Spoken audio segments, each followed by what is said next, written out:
My name is Alexis Reed. I am 29 years old, and I live at the Willow Crest Estate. The sun was beating down on the Willow Crest Estate, but the real heat was coming from my own family. I stood near the back of the garden, trying to remain invisible. It didn't work. My Aunt Linda spotted me instantly. She nudged my cousin, and they both turned to stare. Then came the laughter. It was sharp and cruel, the kind of sound that used to make me run to my room and cry when I was a teenager. "Well, look at this," Linda said, her voice carrying clearly over the crowd of wealthy bidders. I didn't know they let paycheck-to-paycheck people into high-profile auctions like this. People nearby turned to look at me. My face burned, but I kept my back straight. My cousin smirked and stepped closer. "This isn't a thrift store, Alexis. You can't afford a single brick of this place. Go home." They thought they knew me. They thought I was still the failure they kicked out years ago. They were busy celebrating a victory they hadn't won yet. They didn't notice the auction paddle tight in my hand. They were laughing at the girl I used to be, completely unaware that the woman standing in front of them was the only person here who could actually write the check. Let them laugh. I was about to silence them forever. But before I tell you how everything flipped, like and subscribe, drop a comment. Where are you watching from? My name is Alexis Reed. I am 29 years old. If you ask my family about me, they will tell you I am a ghost. Or worse, a mistake. For a long time I believed them. It wasn't always like this. When I was very young, I remember my mother's laugh. It was warm and filled up the whole room. She was the buffer between me and the rest of the Reed family. The Reeds were proud. They were obsessed with status, with money, with how things looked to the neighbors. My mother wasn't like that. She didn't care about fancy cars or country clubs. She cared about people. She cared about me. But then, when I was 12 years old, the silence came. My mother passed away from a sudden illness. I remember the funeral clearly. It was raining, a cliché I know, but it really was pouring rain. I stood by the grave, feeling like a piece of me was being buried along with her. I looked at my Aunt Linda and my Uncle Robert. They didn't look sad. They looked annoyed that the rain was ruining their expensive shoes. That was the day my life changed. It didn't happen all at once. It was slow, like a leak in a boat that you don't notice until you are already drowning. Aunt Linda moved into our house to help. That's what she told the neighbors. "Poor Alexis needs a mother figure," she said with a sad smile. But the moment the front door closed, the smile vanished. First, it was the small things. She moved my things around. Then she moved me. "You don't need the master bedroom view," she said. "Your cousin Sarah needs more space for her piano." So, I was moved to the small room at the back of the house, the one that used to be a storage closet. It was cold in the winter and hot in the summer. But I didn't complain. I didn't want to cause trouble. Then the insults started. At dinner, if I tried to speak, Aunt Linda would sigh loudly. "Alexis, please. Nobody wants to hear your daydreams." My cousin Sarah, who was the same age as me, learned quickly. She learned that treating me like a servant made her look powerful in front of her mother. "Alexis, iron my dress," Sarah would say before a school dance, "and make sure you don't burn it like you did with the toast." I wasn't invited to the dances. I wasn't invited to family vacations. I was the one who stayed behind to water the plants and dust the furniture. I became invisible. I was the girl in the background, the one wearing old clothes while they wore silk and cashmere. By the time I was 18, I had a dream. I wanted to go to college. I wanted to study business. I had good grades, better grades than Sarah, actually. I had applied to a good university and got in. I was so excited. I brought the acceptance letter to the dinner table. My hands were shaking. "Look," I said, placing the letter on the table. "I got in. I'm going to study finance." Uncle Robert laughed. It was a dry, cracking sound. He didn't even pick up the letter. He just pushed it aside with his fork. "And who is paying for this?" he asked. I was hoping there was some money left from Mom's insurance," I stammered. "She told me once there was a fund." Aunt Linda slammed her hand on the table. "That money is gone, Alexis. It went to paying for your food, your clothes, the roof over your head for the last 6 years. Do you think you live here for free, you ungrateful child?" "But, no buts," Linda snapped. "You aren't going to college. You aren't smart enough for business anyway. You're just like your father, weak. You'll get a job at the local diner, and you'll contribute to this household." That night, I cried until my eyes were swollen shut. But something else happened that night, too. A fire lit up inside me. It wasn't a hot, explosive fire. It was a cold, blue flame. It was the fire of survival. I realized they would never love me. They would never support me. If I stayed, I would be their servant forever. 2 days later, I turned 19.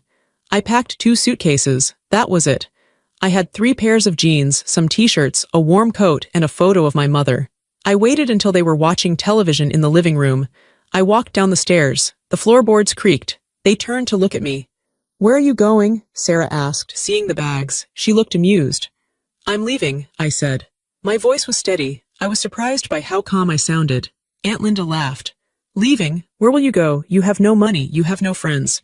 You'll be back in a week, crawling on your knees, begging for a warm meal." "I won't be back," I said. "Go then," Uncle Robert shouted. "See how hard the real world is. Don't come crying to us when you fail." I walked out the door and didn't look back. The next 10 years were hard, harder than I can explain. I worked 2 jobs. I waitressed in the morning and cleaned offices at night. I slept in a small apartment that smelled like mold. I ate instant noodles every day. But every night I studied. I went to the library and read everything I could about real estate, about markets, about data. I realized that real estate wasn't just about buying houses. It was about patterns. It was about numbers. I started building a computer program on a cheap laptop I bought from a pawn shop. It was an algorithm to predict which neighborhoods would go up in value before anyone else noticed. It took me 5 years to perfect it. I pitched it to investors. Most of them laughed at me. I was a young woman in a cheap suit, but one investor listened. He gave me a chance. That was the turning point. My company, Reed Analytics, took off. We weren't just successful. We were unstoppable. I made my first million by 26, my first 10 million by 28. But I stayed quiet. I didn't buy a Ferrari. I didn't post on social media. I kept my life private. My family had no idea. To them, I was still the failure who ran away. While I was building my empire in the shadows, my family was trying to maintain their illusion of wealth. I kept tabs on them. I admit it. I hired a private investigator to send me monthly reports. It wasn't because I missed them. I just needed to know. I learned that Uncle Robert made some bad investments. They were bleeding money. But they refused to downgrade their lifestyle. They still threw parties. They still leased expensive cars. They were living on credit, pretending to be royalty. And then there was Willow Crest Estate. Willow Crest was the crown jewel of our town. It was a massive, historic mansion on 50 acres of land. It had a private lake, a ballroom, and gardens that looked like they belonged in a movie. For as long as I could remember, the Reeds talked about Willow Crest. "That house belongs to us," Aunt Linda used to say when she drove past it. "One day, when the market turns, we will buy it. It will be the symbol that the Reeds have risen to the top." It was their obsession. It was their validation. If they owned Willow Crest, nobody could question their status. 2 months ago, the owner of Willow Crest died, and the estate went up for auction. The news traveled fast. My investigator told me that Aunt Linda was ecstatic. She was telling everyone in town that they were going to buy it. "The Reeds are finally rising," she told the local newspaper. "We are bringing the estate back to its glory." I sat in my office in the city, reading the report. My office was glass and steel, overlooking the skyline. I wore a tailored suit that cost more than Aunt Linda's car. I looked at the photos of the estate. It was beautiful, but it needed work. It needed vision. My family didn't have vision. They only had vanity. I picked up the phone and called Mark, my financial advisor. "Mark," I said, "the Willow Crest auction, get me the details." "You're interested?" Mark asked. "It's a distressed property, Alexis. It's going to go for a high price just because of the land value." "I know," I said. "I want to bid, but I want to do it anonymously until the day of the auction." "Okay," Mark said. "I'll set up the shell company credentials for the preliminary paperwork, but you have to be there in person for the final signature if you want the title transfer done immediately." "I'll be there," I said. I hung up the phone and stared out the window. I wasn't doing this just to hurt them. I was a businesswoman. The estate was a perfect location for my new project, a headquarters for a mentorship program for women in business. It was poetic, the place my family wanted for vanity I would use for empowerment. But I won't lie, the thought of seeing their faces when I walked in, that was a bonus. The day of the auction approached. I prepared carefully.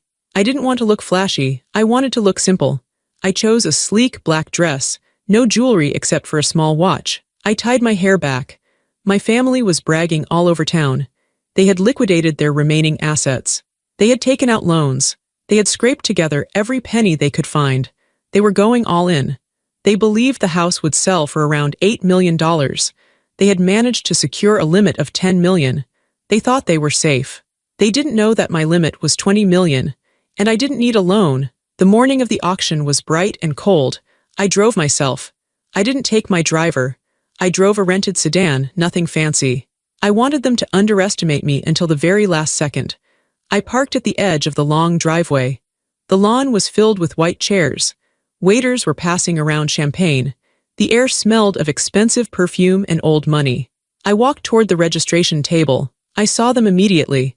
They were standing near the front, right by the auctioneer's podium. Aunt Linda was wearing a bright red dress and a hat with a massive feather. She looked like she was already the owner. Uncle Robert was smoking a cigar, puffing smoke into the air like a chimney. Cousin Sarah was laughing loudly, holding a glass of champagne. They looked confident. They looked arrogant. I took a deep breath and walked into the crowd. I tried to blend in, but the crowd wasn't that big. Maybe 50 people. Aunt Linda turned her head. Her eyes scanned the crowd, probably looking for rivals. Then her gaze landed on me. She froze, the smile dropped off her face. She grabbed Sarah's arm and pointed. They walked over to me. They didn't walk, they marched. "What are you doing here?" Aunt Linda hissed. She didn't shout, but her voice was sharp enough to cut glass. "Hello, Aunt Linda," I said calmly. "I'm here for the auction." Sarah burst out laughing. "You, for the auction? Alexis, look around you. This isn't a garage sale. Do you even know what the starting bid is?" "I have a general idea," I said. "It's $5 million, Uncle Robert said, stepping forward. He looked me up and down with disgust.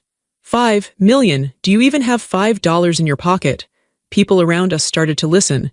I saw a few heads turn. This was exactly what they wanted. Public humiliation. "I didn't know they let paycheck-to-paycheck people into these things," Linda said, raising her voice so the neighbors could hear. "This is embarrassing, Alexis. You are embarrassing us." "I'm just here to watch," I lied. "Is there a law against watching?" "There should be a law against loitering," Sarah sneered. "Why don't you go back to whatever hole you crawled out of? We are about to make history here. We don't need you ruining the photos." "Let her stay," Uncle Robert said, smirking. "Let her watch. It will be good for her to see what real success looks like. Maybe she'll learn something." "Fine," Linda said. She leaned in close to my face. I could smell the heavy scent of her hairspray. "But stay in the back, and don't you dare open your mouth. If you make a sound, I will have security throw you out." "I understand," I said softly. They turned their backs on me. They laughed as they walked away, clinking their glasses. They felt powerful. They felt like they had already won. I walked to the back row of chairs and sat down. I placed my purse on my lap. Inside my purse was my bidder registration card. I hadn't shown it to them. I held it tight. The auctioneer stepped up to the podium. He was a tall man with a booming voice. "Ladies and gentlemen, welcome to Willow Crest. Today we are selling not just a home but a legacy." The bidding began. It started slow. 6 million, 6.5. My family stayed quiet waiting. They wanted to make a dramatic entrance. At 7 million, Uncle Robert raised his paddle. 7 million, he shouted. The crowd murmured. The reeds were playing.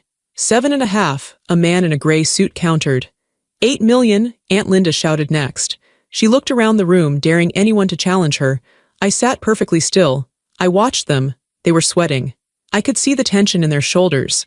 They were reaching their limit, but the adrenaline was pushing them forward. 8.5, the man in the gray suit said. 9 million, Uncle Robert yelled. His face was red. The man in the gray suit shook his head and lowered his paddle. He was out. 9 million going once. The auctioneer called out. My family was beaming. They were high-fiving each other. They thought it was over. 9.5, a new voice said. It was a woman in the front row, a developer from out of town.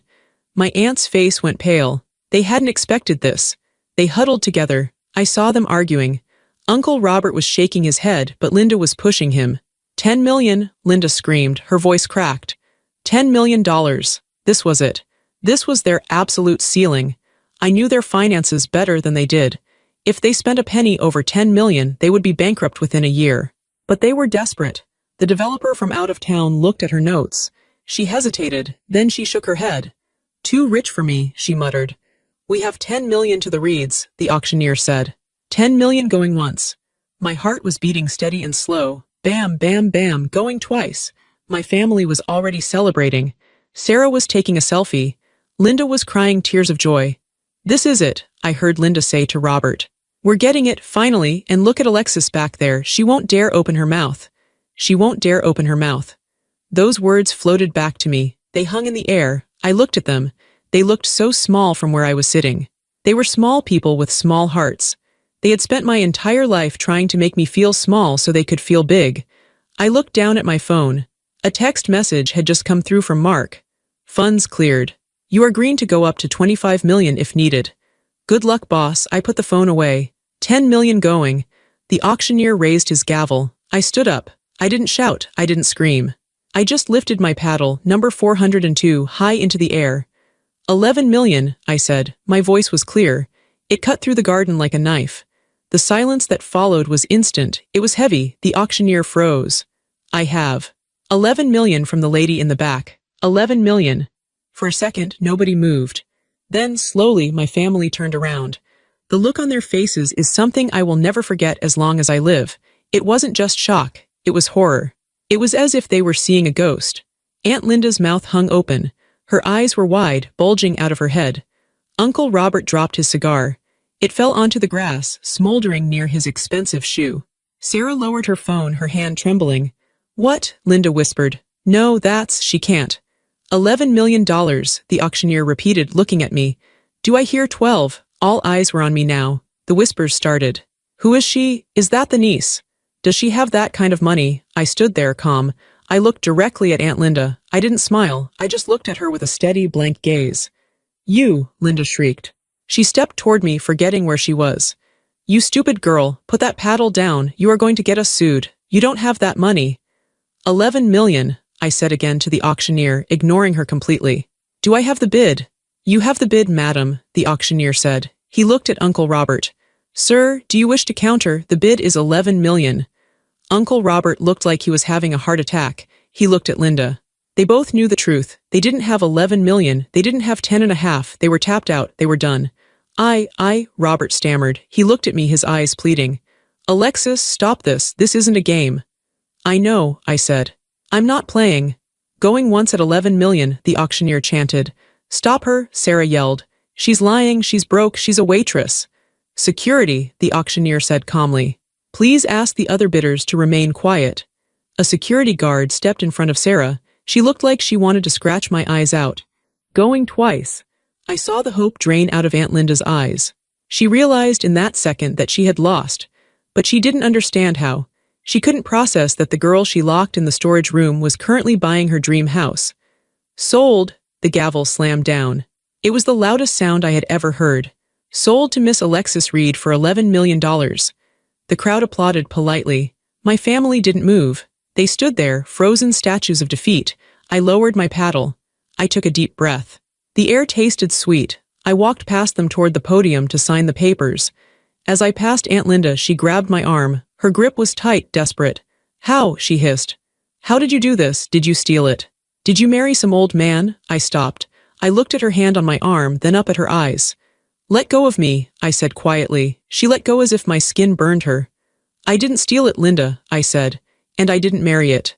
I earned it. While you were busy talking about being rich, I was busy becoming rich." You monster," she whispered. "You stole our dream." "It was never your dream," I said. "It was just a house. And now it's my house."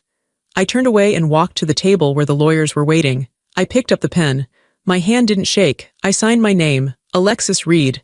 The house was mine, but the look on their faces, that was free. The sound of the gavel slamming down was the loudest thing I had ever heard. It wasn't just a wooden hammer hitting a block. It was the sound of a heavy door slamming shut on my past. "Sold," the auctioneer, Mr. Henderson, boomed, his voice echoing off the stone walls of the estate. "To Miss Alexis Reed for $11 million. For a moment, nobody moved. The courtyard was completely silent. It was as if the air had been sucked out of the space. I sat there in my folding chair, my hand still gripping the paddle, number 402. My heart was hammering against my ribs, hard and fast, but my face remained still. I had practiced this face in the mirror for years. It was the face of someone who couldn't be hurt. Then the noise started. It began as a low ripple of whispers, spreading through the crowd like a wave. Heads turned. People stood up on their toes to get a better look at me. I saw the man in the gray suit, the one who had dropped out at 9 million, shake his head in disbelief. But I wasn't looking at them. I was looking at my family. They were frozen in a tableau of absolute horror. Aunt Linda's mouth was hanging open, her jaw practically unhinged. The color had drained from her face, leaving her looking gray and old beneath her heavy makeup. Uncle Robert was staring at the auctioneer, as if the man had just spoken in a foreign language. And Sarah was looking at me. Her eyes were wide, filled with a mixture of confusion and sudden, sharp fear. She looked like a child who had just realized the monster under the bed was real. I stood up. My legs felt steady. I smoothed down the front of my black dress. I picked up my purse. "Congratulations," a woman next to me whispered. She looked at me with awe. That was quite a move. "Thank you," I said quietly. I began the walk toward the podium. I had to walk past my family to get there. The path was narrow, lined with chairs. As I approached them, the crowd seemed to part, giving me space. Aunt Linda seemed to wake up from her trance as I got closer. She took a stumbling step toward me. She reached out a hand, her fingers trembling. "Alexis," she whispered. Her voice was thin, barely audible. What did you just do?" I didn't stop walking. I didn't slow down. I looked her right in the eyes, my gaze cool and level. "I bought a house, Linda," I said. "Excuse me, I have paperwork to sign." I brushed past her. I felt the heat of her body as I passed, the smell of her expensive, cloying perfume that used to make me nauseous when I was a child.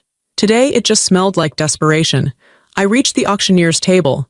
Mr. Henderson was beaming at me. He looked relieved. He had probably worried the bidding would stall at 8 million. "Miss Reed," he said, extending a hand. "A pleasure, truly. That was a magnificent bid." "Thank you, Mr. Henderson," I said. I shook his hand. His grip was firm. "I assume you have the transfer documents ready." "We do," he said. He gestured to a lawyer standing beside him. The lawyer slid a thick stack of papers across the table. "We received the verification of funds from your bank 10 minutes ago. Everything is in order. We just need your wet signature." I picked up the pen. It was heavy, a solid brass instrument. I looked down at the paper. "Deed of sale, Willow Crest Estate." My hand hovered over the signature line. For a split second, I thought about the girl I used to be. The girl who scrubbed the floors in Aunt Linda's house. The girl who ate dinner alone in the kitchen while the family laughed in the dining room. The girl who was told she was worthless, stupid, and destined for failure. I pressed the pen to the paper. The ink flowed smooth and black. Alexis Reed. I signed it again, and again. Each signature felt like I was carving my name into history. "Congratulations," the lawyer said, handing me a set of keys. They were heavy iron keys on a simple ring. "The estate is yours, effective immediately." I took the keys. I closed my hand around them. The metal was cold and hard. It was real. I turned around. The crowd was beginning to disperse, heading toward the parking lot, but my family hadn't moved. They were standing in a tight cluster near the exit, blocking my path. They were waiting for me. I took a deep breath. This was the part I had prepared for. The confrontation. I walked toward them. I didn't rush. I walked with the slow, measured pace of a woman who owns the ground she is walking on. As I got closer, I saw the shock on their faces shifting into something else. Anger, denial, entitlement. Linda stepped forward, blocking my way. Her face was splotchy with red patches. "You," she hissed. "You little fraud." "Move, Linda," I said. "I will not move," she shrieked. Her voice cracked, loud enough that several people stopped to watch. "You explain yourself right now. What is this game? Who is paying for this? Did you steal it? Did you find some sugar daddy to fund this little stunt to embarrass us?" "Keep your voice down," Uncle Robert hissed at her, grabbing her elbow. He looked terrified. He looked at me with pleading eyes. "Alexis, please. People are watching." "Let them watch," I said calmly. "I have nothing to hide." "You have $11 million to hide," Linda yelled, pulling away from Robert. She pointed a finger in my face. "You expect us to believe that you came up with that kind of money. You were a waitress, Alexis. You didn't even finish college." "I did finish college," I said. "I finished top of my class. I did it at night, while I was working 2 jobs. You just never asked." Sarah stepped forward. She crossed her arms, trying to look tough, but her lip was quivering. "So what? You won the lottery, is that it?" "No lottery," I said. "Work, years of it. While you were going to parties, Sarah, I was building a company. While you were buying purses, I was writing code. While you were sleeping in until noon, I was analyzing market trends." "Liar," Sarah spat. "My company is called Reed Analytics," I said. "You can look it up. We consult for some of the biggest real estate firms in the country. I built it from nothing. From the 2 suitcases I left your house with. The reality of my words hit them. I saw it sink in. Uncle Robert's shoulders slumped. He knew enough about business to know that analytics was lucrative. He looked at me, really looked at me for the first time in years. "Read Analytics," he whispered. "I read about that firm in the journal last month." That's you. "That's me," I said. But why didn't you tell us?" Robert stammered. "We're family, Alexis, if you were doing well. Why keep it a secret?" I laughed. It was a short, dry sound. "Tell you? Why? So you could ask for money, so you could take credit for my success, or so you could tell me I was doing it wrong, just like you told me everything I did was wrong when I lived with you." "We took you in," Linda shouted. She was shaking now. "We gave you a home when your mother died. We fed you, we clothed you." "You didn't give me a home," I said. My voice dropped lower, becoming steel-hard. "You gave me a roof. There is a big difference. You made me a servant in my own house. You moved me into the storage closet so Sarah could have a piano room she never used. You made me cook your meals and clean your toilets." "That was chores," Linda cried. "It was discipline. It was abuse," I said simply. "And the money, the insurance money my mother left, you told me it was gone. You told me it was used up. But I know the truth, Linda. I hired a forensic accountant 3 years ago. I know you drained that trust fund to pay off your credit cards and buy that BMW you crashed." Linda's face went dead white. She opened her mouth, but no sound came out. "You stole from an orphan," I said. "You stole from your own sister's daughter, and then you kicked her out on the street." "Alexis, wait," Robert said. He stepped in front of Linda as if to protect her. That was a complicated time. We were under a lot of stress. We didn't mean to hurt you." "You laughed at me," I said. 20 minutes ago, right here, you laughed at me. You said I didn't know they let paycheck-to-paycheck people in here. Remember?" Robert looked down at his shoes. "I remember," I said. "I remember every word. I remember every time you called me stupid. Every time you called me weak. Every time you told me I would come crawling back." I took a step closer to them. They huddled together, looking small and pathetic. "Well, I came back," I said, "but I'm not crawling, I'm buying." "You can't do this," Sarah cried out. Tears were streaming down her face now. "This house, it was supposed to be ours. We told everyone. It's our dream." "It's a building, Sarah," I said. "It's brick and mortar. Dreams are things you build yourself. You don't buy someone else's legacy and call it yours." "Please," Linda whispered. Her anger was gone, replaced by pure terror. "Alexis, please, we put everything into this auction. We liquidated the assets. If we don't get this house, we have nowhere to go. We sold our house on Maple Street. The closing is next week." I looked at them. I really looked at them. They were standing on the precipice of ruin. They had gambled everything on this moment, on their arrogance, and they had lost. "You sold your house?" I asked. "Yes," Robert said, his voice trembling. "We were so sure. We thought with the estate we could refinance, get a business loan against the equity, start over." "So you're homeless," I stated. "Essentially," Robert said. "Alexis, you have so much room here. This place is huge. The guest wing alone. It's bigger than our old house. Maybe we could work something out. We could help you manage the property. We could be a family again." The audacity was breathtaking. Even now, after everything, they still thought they could use me. They thought they could just slide back into my life because they needed something. I looked at the keys in my hand, then I looked back at them. "No," I said. "What?" Linda gasped. "No," I repeated. "You cannot live here. You cannot manage the property. You cannot be near me." "But we're family," Sarah wailed. "I know," I said, "and that is why it hurts. But I am not doing this to punish you. I am doing this to protect myself. I spent 10 years healing from what you did to me. I won't let you break me again." "We won't," Robert promised. "We've changed." "You haven't changed," I said. "You're just broke." "There is a difference." I checked my watch.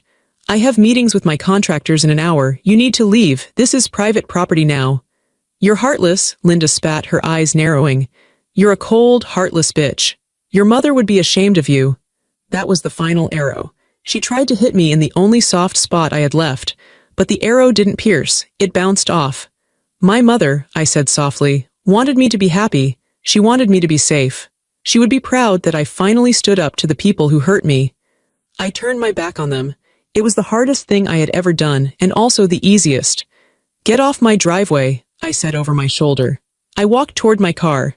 Behind me I heard Sarah sobbing. I heard Linda cursing. I heard Robert trying to hush them. I got into my rented sedan. I closed the door. The silence inside the car was beautiful. I put the key in the ignition and started the engine. I didn't look in the rearview mirror as I drove past them. I kept my eyes on the road ahead. I drove out of the gates of Willow Crest, the heavy iron keys sitting on the passenger seat beside me. I was shaking just a little, but it wasn't fear. It was the release of adrenaline. It was the physical sensation of a 10-ton weight being lifted off my shoulders. I had done it. I had faced the monsters, and they were just people. Small, sad, angry people. I drove toward the hotel where I was staying. I needed to pack. I had a move to plan. The first night I spent at Willow Crest was surreal. I didn't have a moving truck yet. I didn't have furniture. I had a sleeping bag, a cooler with some sandwiches, my laptop, and a camping lantern. I unlocked the massive front doors. The foyer was enormous, with a double staircase that curved up to the second floor. A crystal chandelier hung from the ceiling, dusty but still grand.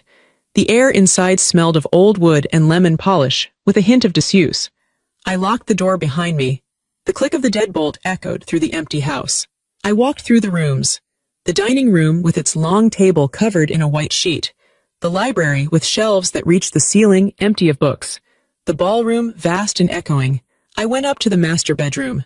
It was the room my Aunt Linda had talked about for years. The view from the master suite is to die for, she used to say. I walked to the window. It was true. The view was incredible. The moonlight reflected off the private lake, turning the water into silver.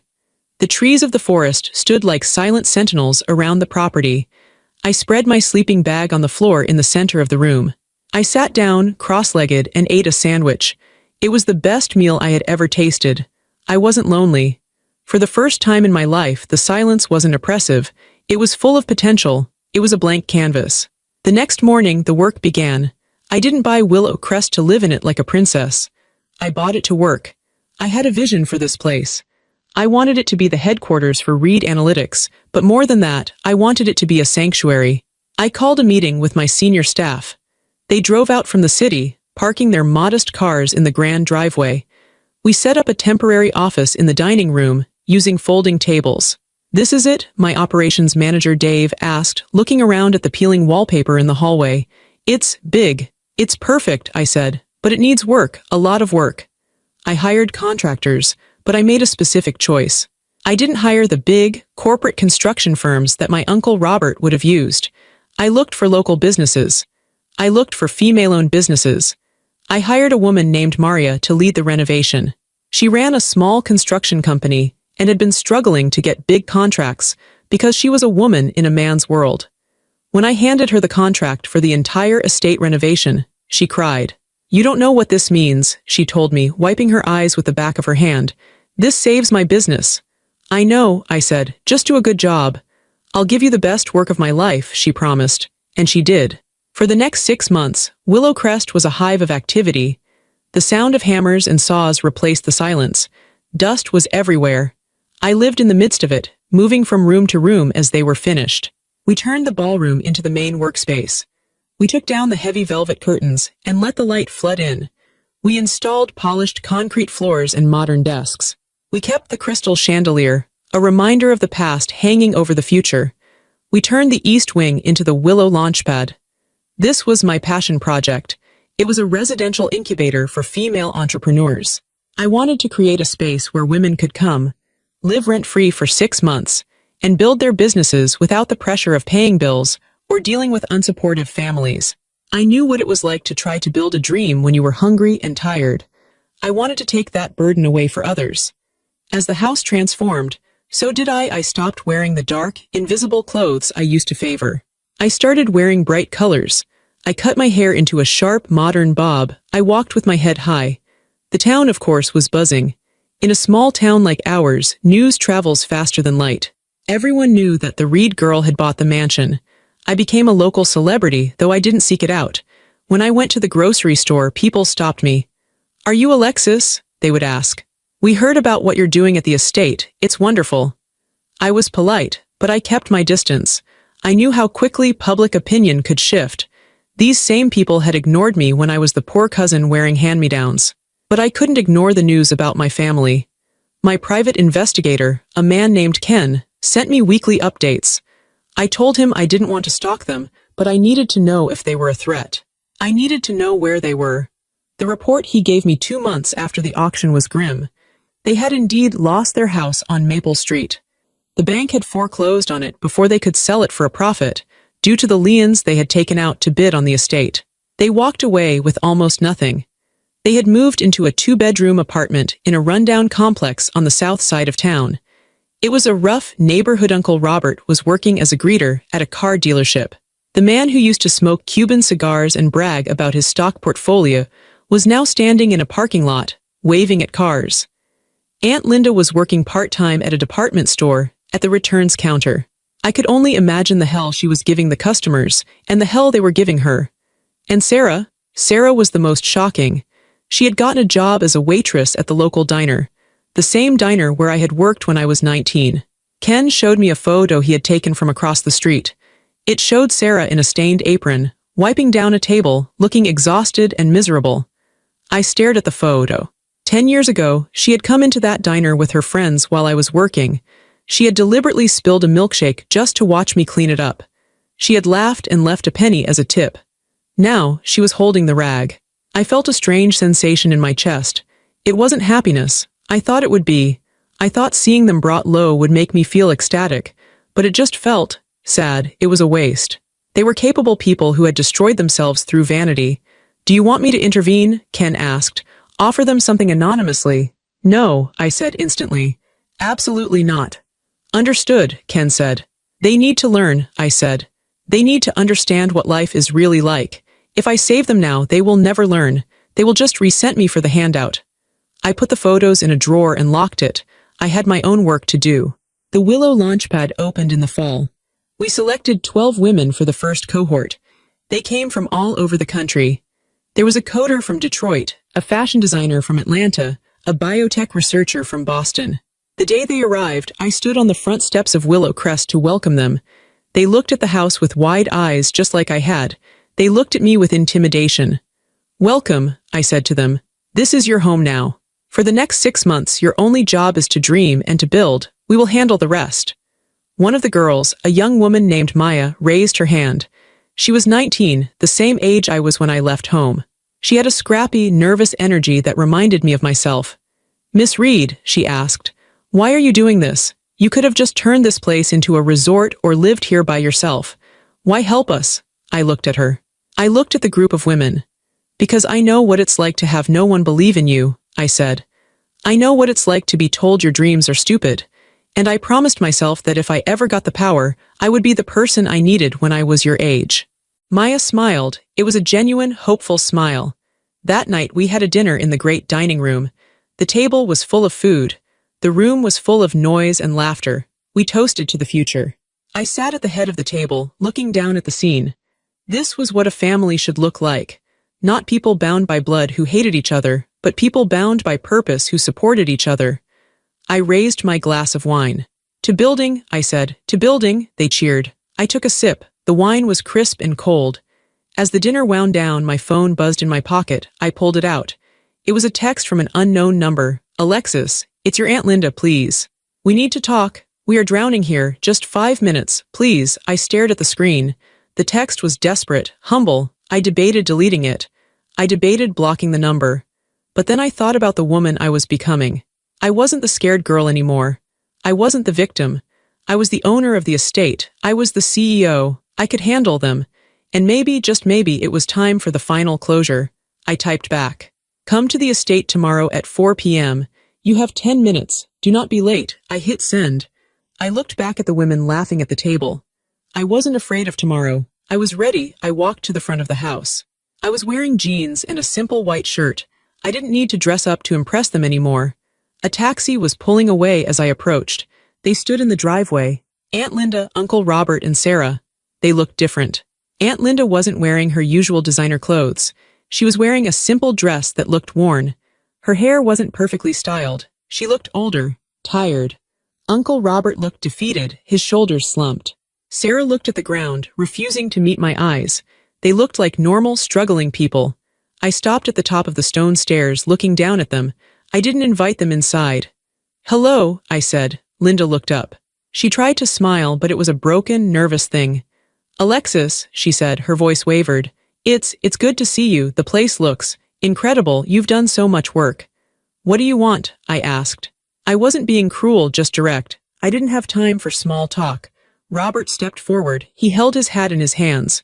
We came to apologize, Alexis, he said. We have been doing a lot of thinking. Since the auction. We were wrong, Linda added quickly. We treated you terribly. We know that now. We were blinded by our own ambition. We were jealous, maybe. We are so sorry. Sarah finally looked up. I'm sorry too, she mumbled. For everything. I looked at them. I searched their faces. Were they sincere? Maybe. Or maybe they were just desperate. They had lost everything, and now they were standing in front of the niece who had everything. I appreciate the apology, I said. It's long overdue. We are family, Linda said, gaining a little confidence. And families forgive, don't they? We were hoping. Well, we are in a bad spot, Alexis. We lost the house. We are living in a 2-bedroom apartment. It's very hard. I know, I said. I lived in a 1-room apartment for 5 years. I know how hard it is. Right, Linda said. So you understand. We were hoping. Maybe we could start over. Maybe. Since this house is so big, and you have so much room. She trailed off, but the request hung in the air. They wanted to move in. They wanted me to save them. They wanted to crawl back under the roof they had denied me, now that I was the one paying for it. I looked at the massive house behind me. I looked at the gardens. I thought about the young women working inside, building their futures. If I let them in, the toxicity would return. The judgment, the entitlement. They hadn't changed who they were, they had just changed their circumstances. No, I said. The word hung in the air, simple and heavy. No, Linda whispered. But we're family. I accept your apology, I said. I really do. I don't carry hate for you anymore. Hate is too heavy, and I have other things to carry. I forgive you for how you treated me. I walked down one step. But forgiveness does not mean access, I said firmly. You cannot live here. You cannot borrow money. You cannot be part of this life I built. I built this to get away from the dynamic you created. I won't invite it back in. So you're just going to let us suffer? Sarah cried out. You're rich. You could change our lives with a snap of your fingers. I changed my own life, I said. Now it's time for you to change yours. You are smart, capable people. You can work. You can rebuild, just like I did. I pulled a small envelope from my pocket. I had prepared it just in case. Here, I said, handing it to Robert. He opened it. Inside was a check for $10,000. This is for a fresh start, I said. It's enough for a deposit on an apartment and a few months of food. It's more than you gave me when I left. Take it, use it. But don't come back here asking for more. Robert stared at the check. His hands were shaking. He looked at me with a mixture of shame and gratitude. Thank you, he whispered. Goodbye, Uncle Robert, I said. I turned around and walked back up the stairs. Alexis, Linda called out. Please. I didn't stop. I didn't turn around.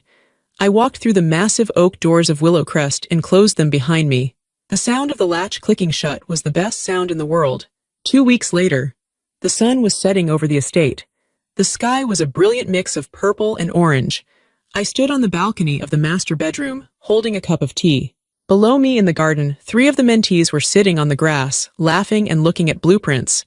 They looked happy. They looked free. I took a sip of tea. The silence of the house wasn't lonely anymore. It was peaceful. I thought about my family. I heard they had moved into a small place in the city. Robert had gotten a job as a consultant. Sarah was working in retail. They were struggling, yes, but they were living. They were finally facing the real world. In a way, my refusal to save them was the best thing I could have done for them. I forced them to become real. I wasn't angry anymore. The knot in my chest that had been there for 10 years was gone. I realized then that my victory wasn't buying the house. It wasn't the $11 million. It wasn't seeing the look on Linda's face at the auction. My victory was this moment. Standing here in my own home, in my own skin, completely unafraid. I had outgrown the version of myself they tried to create. They wanted a victim. I became a victor. They wanted me to be small. I built something massive. I looked out at the horizon. The future was wide open. I had my company. I had my home. I had my mission to help other women. I was Alexis Reed. And for the first time in my life, I knew exactly who that was. I'm telling you this story not to brag about a big house or a bank account. I'm telling you this because I know there are people out there right now who feel like I did. Maybe your family doesn't believe in you. Maybe your friends laugh at your dreams. Maybe you're the invisible one in your circle, the one they think will never amount to anything. I want you to know something. Their opinion of you is not your reality. If I had listened to my family, I would still be sleeping in a storage room. I would still be serving them, but I chose to listen to myself instead. You don't need to scream to prove them wrong. You don't need to fight them. You just need to build your skills, build your confidence. Build a life so solid that their doubts can't touch it. The best revenge isn't being cruel back to them. The best revenge is massive success. And the ultimate peace, that comes when you realize you don't even need their validation anymore. So, if you're hurting right now, use that hurt, turn it into fuel, pack your bags if you have to, start that business, write that book, do the work in the dark so you can shine in the light. My name is Alexis Reed. I was the girl they laughed at. Now I'm the woman they watch. Thank you for listening to my story.